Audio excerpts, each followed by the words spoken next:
Rumah orang Turki asli itu pasti ada karpet. Karpetnya itu nggak cuma di ruang tengah atau ruang tamunya aja, tapi di kamar utama, kamar anak, kamar tamu, sampai ke dapur bahkan juga ada karpet gitu. Nah itu karpet yang dipajangkan. Belum lagi karpet yang mereka simpan itu pasti ada belasan sampai puluhan di bawah. Gitu. Nah bahan karpet ini yang paling terkenal itu dari sutra, Nah. kemudian dari kapas, sama satu lagi dari wool atau dari bulu domba gitu. Nah kalau sutra ini bisa dipasangkan dengan sutra, jadi di bawahnya sutra, di atasnya atau di permukaannya sutra juga. Kalau untuk benang wool sama kapas ini bisa dipadu-padankan. Kalau yang ini namanya benang pakan. Yang warna putih ini namanya benang pakan. Benang pakan ini dari wool. Yang warna-warni ini juga dari wool, namanya benang lusi, Ibu Bapak. Nah, ini benang pakannya ini yang warna-warna putih ini udah disesuaikan sama desainnya yang di sini. Jadi kalau misalnya kita lihat lebih dekat, desain-desainnya ini ada garis-garis lurus. Ini garis-garis lurus ini disesuaikan sama ukuran ini, jadi per milimeter. Jadi kalau misalnya mau yang warna hijau, ini misalnya hijaunya ada di nomor 70 benangnya, langsung ke nomor 70 yang di sini langsung dibikin simpul. Nah, simpul Turki itu berbeda sama simpul dari negara-negara lain, karpet-karpet dari negara lain. Simpul Turki ini cuma dari Turki, makanya namanya simpul Turki atau simpul 2 namanya, jadi 2 lilit. Jadi dimasukkan ke sini, kalau misalnya ini benangnya, dimasukkan ke tengah sini, diputar ke sini, terus dimasukin lagi ke sini, namanya simpul Turki. Jadi 2 kayak gini. Kalau misalnya simpul biasa, satu simpul yang ada di karpet-karpet negara lain, itu cuman 1 lilitan aja kayak gini. Kalau misalnya kayak gini, itu ditarik, bergeser kan kayak gini. Kalau misalnya di rumah ada kucing, itu paling ketara kalau misalnya karpet-karpet dari negara lain. Jadi kalau misalnya dicakar sama kucing, itu benang-benangnya langsung bergeser. Sementara yang dari Turki ini nggak akan bergeser kayak gini.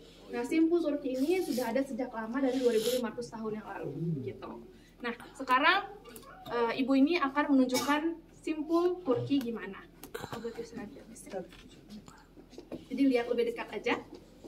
Ini dilihat kayak gini, jadi satu benang dimasukkan ke benang lain, kemudian ditarik, dipotong gitu. Lagi secara perlahan-lahan dimasuk ke dalam benang satu, benang dua, ditarik, potong gitu. Nah ini tahapan pertamanya. Jadi setelah disimpul, kemudian mereka bisa Nah kemudian mereka bisa sisir. Jadi setelah disimpul, tahapan selanjutnya adalah disisir dengan tenaga dalam. Agak karak gitu. Tenaga dalamnya kayak gini gitu. Biar masuk, biar rapat juga gitu. Jadi setelah satu garis ini diselesaikan, kemudian disisir, kemudian tahapan selanjutnya adalah dipotong gitu. Jadi dipotongnya supaya hasilnya kayak gini gitu. Jadi satu per garis ini kayak gitu dipotong.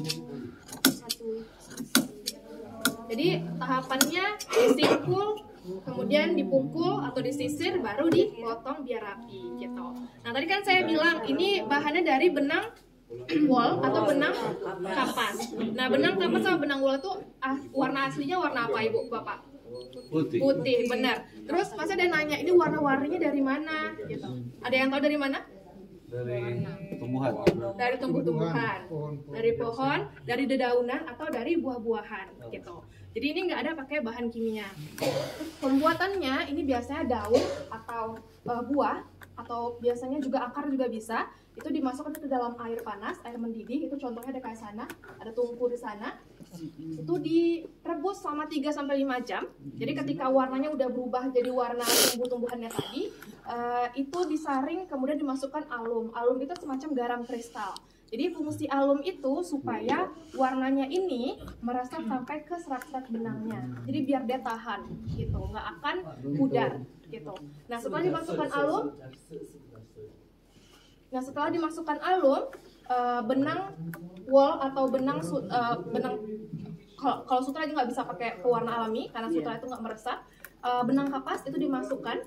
Kalau misalnya didiamkan setengah jam itu jadi warnanya kayak gini, warna pastel. Kalau misalnya 1 jam itu lebih gelap lagi. Kalau misalnya 3 jam lebih gelap lagi. Jadi makin lama didiamkan, makin pekat atau makin gelap warnanya. Gitu. Ada pertanyaan sampai di sini Bapak Ibu?